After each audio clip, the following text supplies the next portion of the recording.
The Nationals got no hit against Dylan Cease and the San Diego Padres, but there's actually some better stuff to look forward to. The Nationals' number one prospect right now, outside of James Wood, you all know the name Dylan Cruz, he's starting to get red hot. So when can we expect him to make the jump to the bigs?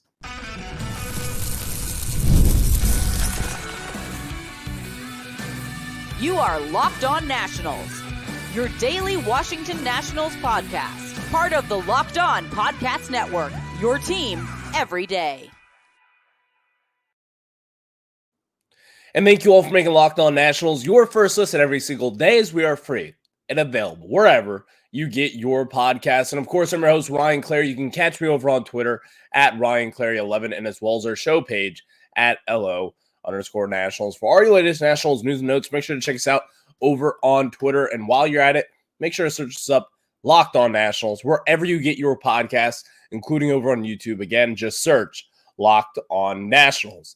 Later on in today's show, we'll be discussing the Cardinals-Nats series, as the Cardinals, they're in St. Louis. There's pretty solid pitching against us for this series, but can the Nationals take advantage of that? We'll have that discussion for you at the end of today's segment, or today's show, rather. Jeez, it's a Friday. We all want the weekend here. We're all running on fumes. Later on also, it is a Friday. It is a Nats prospect stock report Friday. Who has been up? I've already hinted at it. Who has been up? Dylan Cruz has been up.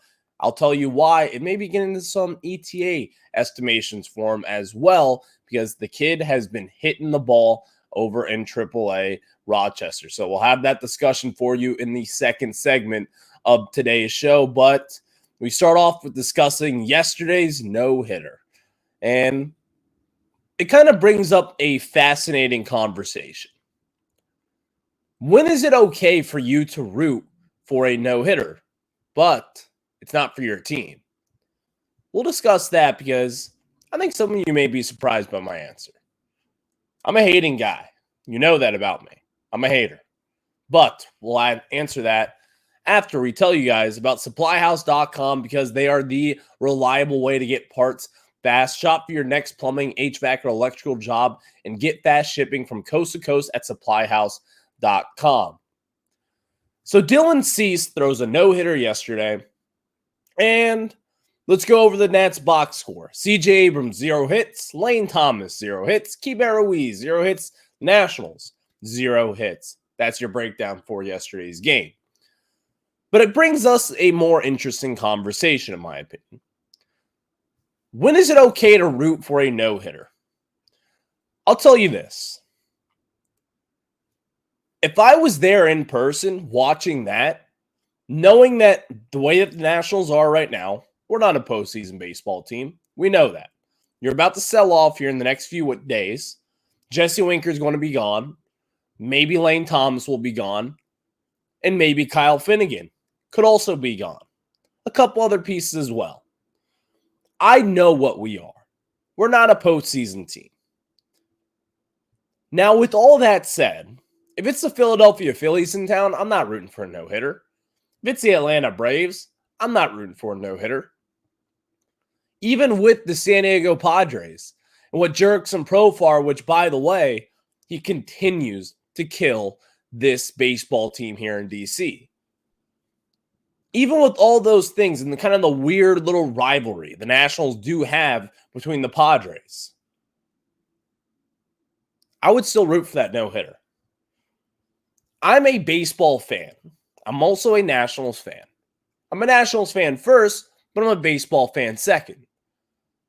It is completely okay in this scenario, in which the Nationals don't really need to win any games, to root for a no-hitter in this situation. That is baseball history. I had one of my friends there yesterday. Actually, coworker, colleague, friend, Grant Paulson. You guys all know him. Grant was there at the game yesterday, and he was rooting for a no-hitter. But again, it has to be a certain scenario in which that yesterday was reached. It's not crazy to root for a no-hitter, by the way. And I do kind of want to get into outside of this conversation here, but I think this is a very interesting one to have. You're all Nationals fans. Some of you may have been at the game. If you're rooting for a no-hitter or if you weren't rooting for a no-hitter, let me know in the comment sections. Tweet at me, at RyanClary11. Comment over on YouTube. Just search up Locked On Nationals, find today's episode, and drop us a comment. But if you're rooting for a no-hitter, that is not a bad thing whatsoever. You're not a bad fan. You're not rooting for the Nationals to lose. This is kind of not a lost season.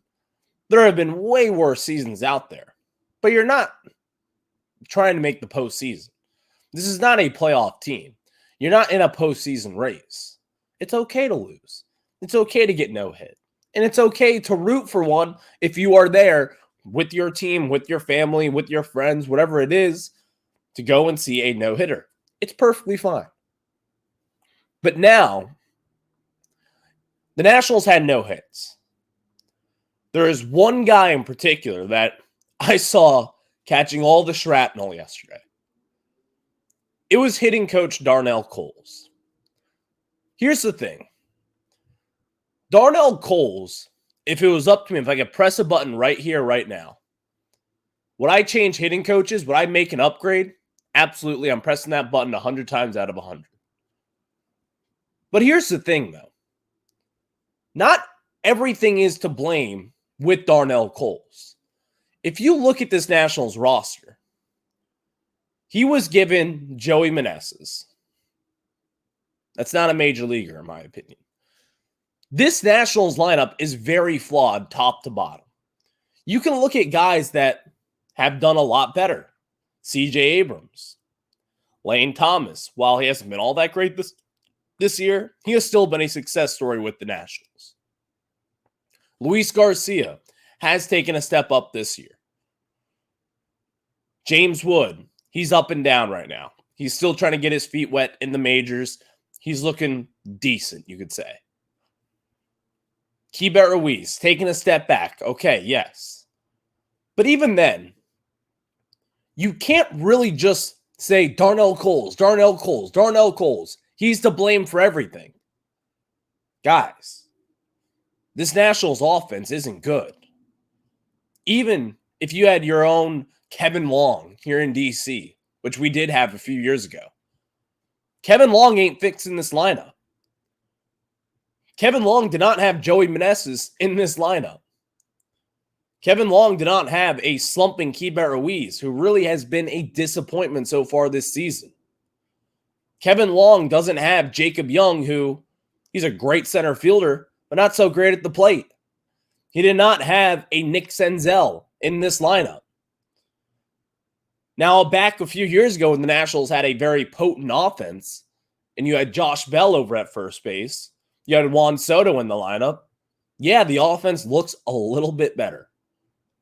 But when you're running Ildemaro Vargas out there, Trey Lipscomb, Lane Thomas, who has been slumping, James Wood, who hasn't looked all too great up to this point in time, kind of been slumping the last week. When you have all those things, your hitting coach ain't going to fix it. Now, let me reiterate this. Darnell Coles should not be the Washington Nationals hitting coach. But he isn't to blame for everything.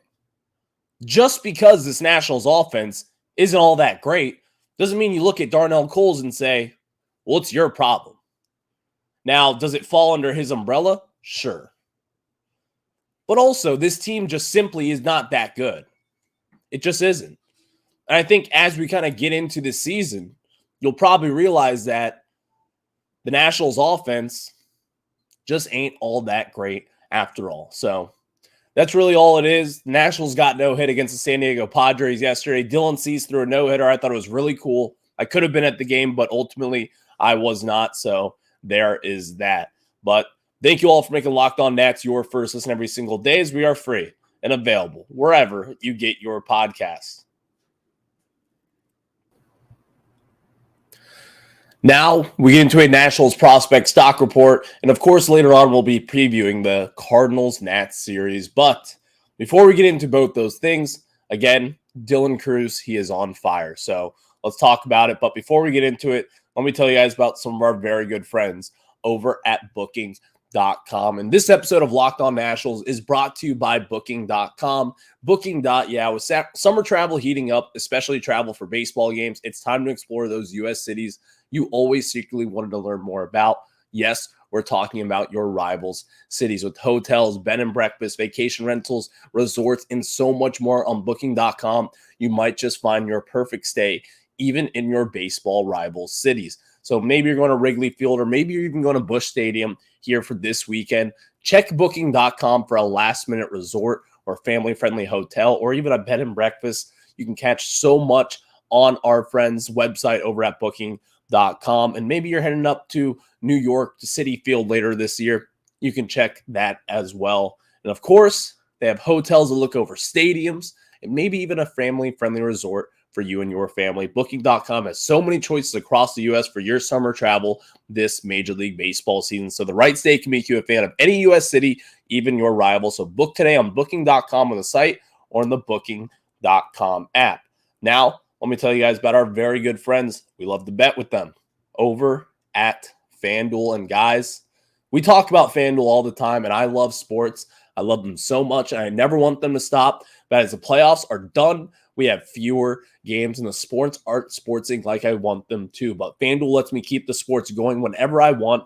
All I have to do is open the app and dream up any bets anytime I'm in the mood. And this summer, FanDuel is hooking up all customers with a boost or a bonus daily. That's right. There's something for everyone every day, all summer long. So head over to FanDuel.com and start making the most out of your summer. Like maybe you go into tonight's game, you think James Wood is going to hit a home run against Sonny Gray. I think that could potentially happen. We'll see. But you can do that with our friends over at FanDuel. And when you do that, head over to FanDuel.com and make the most out of your summer. So FanDuel, the official sports betting partner of Major League Baseball. Thank you all for making Locked On Nats your first listen every single day, as we are free and available wherever you get your podcast. And next segment, we'll be previewing the Cardinals-Nats series. As you all know what to expect, you're going up against three right-handed pitchers, not hitters. Can James Wood hit a home run? We'll see.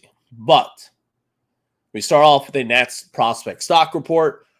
Stock up for Nationals' number one prospect outside of James Wood, Dylan Crews. Over his last 11 games in Rochester, I've been kind of slightly watching him a little bit. I've been trying to see if this guy can kind of take the next step up. He has. He's batting .289, a .418 OBP, a .489 slug, and a .907 OPS. And in that time frame as well, he got a couple home runs. Yesterday's game had 2 doubles. You're starting to see the slug come up here. And also the exit velocities are starting to really kind of pick it back up. As yesterday he had multiple balls hit over 105 miles per hour. Dylan Crews is starting to kind of come into his own here. And again, I don't think it's that crazy to think that Dylan Crews will be up maybe within the next month or so. I don't think it's that crazy at all. He's not going to lose any service time. You're going to want to see what this lineup looks like going into the offseason with Dylan Crews in it, as well as James Wood, as well as Trey Lipscomb, and guys like that. The Nationals are going to want to get a little sneak peek at it.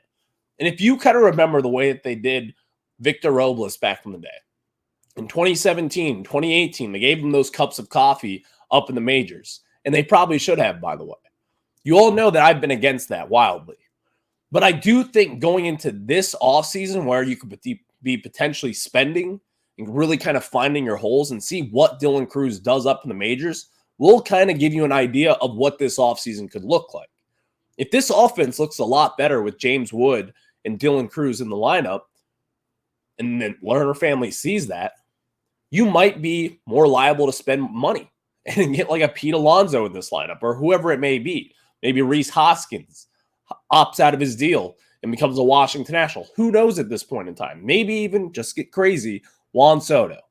That's not going to happen, but still, we'll throw that name out there. So Dylan Crews, he's been hot. Maybe the Nationals do decide to go that route and call him up within the next month or so, but we'll ultimately see. Speaking of big-time prospects, stock down for Christian Vaquero. Over his last 7 games, and even then, his entire tenure in Fredericksburg so far has been a complete wash. You've got 2 big-time prospects there, Christian Vaquero and Elijah Green. both of them have not been all too great. Over Christian Vaccaro's 7 games, his last 7 games, in fact, he's only got 3 hits. He does have a home run and a double in that time frame as well, but he's got a 150 batting average, a 227 OBP, a 350 slug, and a 577 ops in the last 7 games. So it has not been great for Christian Vaccaro. He continues to struggle down in Fredericksburg, and really his swing decisions have not been great. He's not stealing bases. He's looking solid defensively, but you want to see what this kid can do at the plate. He's starting to get to that point where you're slightly concerned with this season. He's not going to get promoted to high A. He will likely start next season in Fredericksburg as well.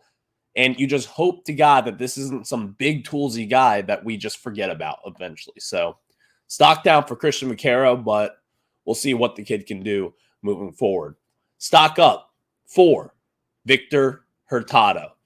Victor Hurtado down in the DSL, one of the Nationals' bigger prospects down in the Dominican Summer League. Over his last 17 games, he's batting .283, a 387 OBP, a 528 slug, and a 915 OPS. He's got 3 home runs, 11 RBIs, 7 walks to 6 strikeouts in that time frame as well. And if you remember, he started off the year striking out way too much. Now you're starting to see him level out a little bit, even walking more than he is striking out. He's got a couple home runs as well over his last 17 games. Victor Hurtado is someone who I think could be a very good professional hitter. And again, that DSL team, the offense is looking relatively decent. Angel Feliz, Daciel Tejada that we have talked about as well on this podcast. So you're starting to see the Nationals kind of younger prospects take those steps up. And really, this is something that we have seen in years past. Teams in the DSL for the prospects down in the DSL for the Nats, they have struggled. A lot of them. You're starting to see that kind of turn a corner a little bit with 3 guys, including Angel Feliz, Daciel Tejada, and now Victor Hurtado kind of taking those steps up, and it's a good sight to see. So stock up for Victor Hurtado as he has been relatively solid for the Nationals right then and there. Stock down for Kevin Madej. About a year ago today, you traded for him alongside DJ Hurst, and you traded Jeimer Candelario to the Chicago Cubs. And Kevin Madej, so far, he did get promoted to Double-A Harrisburg. In his first 11 games in Double-A, he's batting .105, a 171 OBP, a 184 slug, and a 355 OPS with 11 strikeouts. Not great. Here's the thing, though, with Kevin Madej. He's not an offensive powerhouse kind of guy.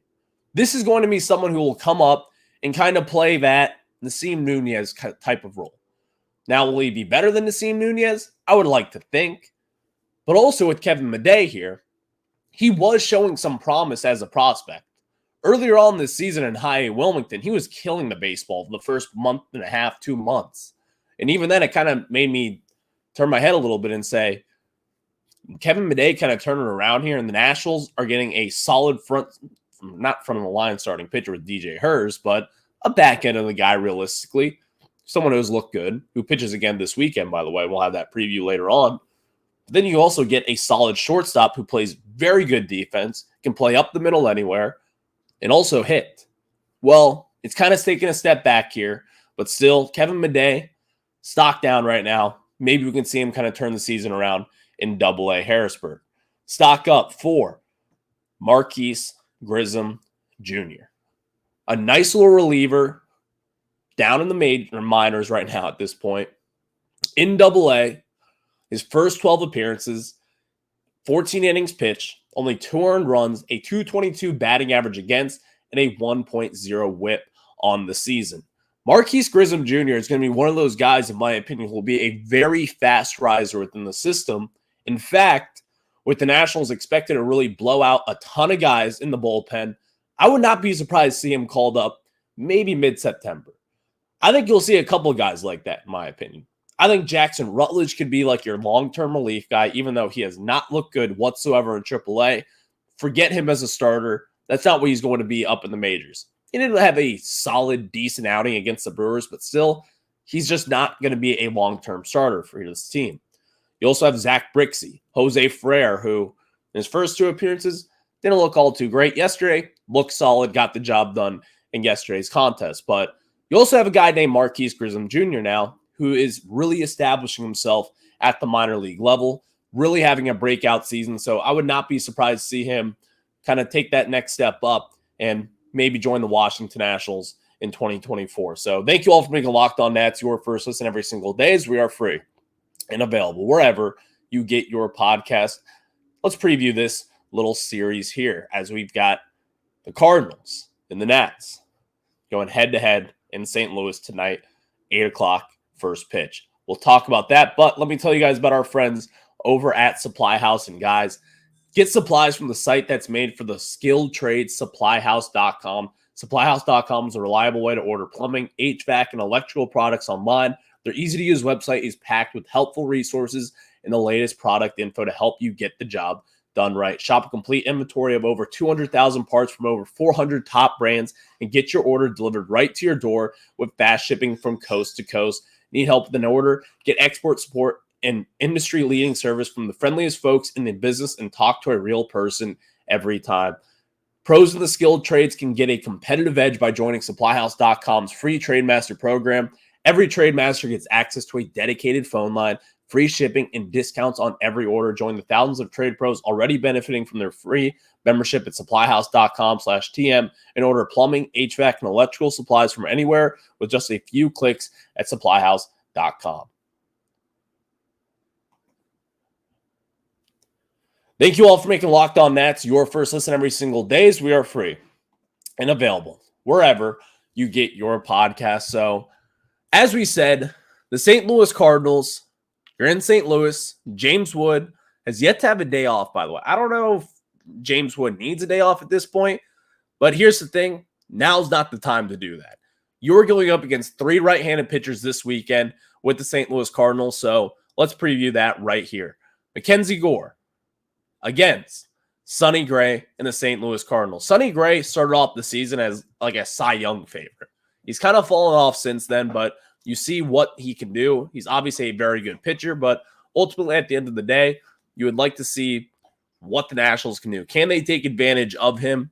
I don't know at this point in time. The Nationals have struggled immensely against Sonny Gray in years past, so we'll see what the Nats can do. But in Game 2, Jake Irvin against Kyle Gibson. Kyle Gibson's one of those guys where he gives the Nationals a very tough time. You saw that the game where I almost caught a home run. You all know the story. If you haven't, go back and listen to it. It's a sad story. I almost got a home run. Kyle Gibson was pitching in that game, shut down the Nationals. He's one of those guys where he's like those veteran guys. He's not really going to strike you out. He's going to get a lot of ground balls, a lot of pop flies. Kyle Gibson's nasty. I don't care what anyone says. A very solid veteran starting pitcher. I look at this game with Jake Irvin on the bump, which we know, by the way, the Nationals do not give Jake Irvin any run support whatsoever. So that'll be an interesting one. And then on Sunday, DJ Hurst versus Miles Michaelis. Michaelis had a very tough season so far in 2024. So I don't know what the Nationals can do with it, but still, you look at this series and you're like, oh boy, what can this Nationals team do? So a little bit of a shorter version of Locked On Nationals today. But again, the Nationals were no hit yesterday. It was not a fun watch. Were you rooting for it? Let me know down in the comment section. Again, just search Locked On Nationals over on YouTube. And you guys, you might be wrong, but you also might be right. We'll see about that. But again, let me know. Tweet at me at RyanClary11 and let us know in the comment section over on YouTube. Again, that is just Locked On Nationals. Hit that subscriber button for me as well. And of course, enjoy the weekend. Enjoy the Cardinals series. I'll catch you on the flip side. Have a good one.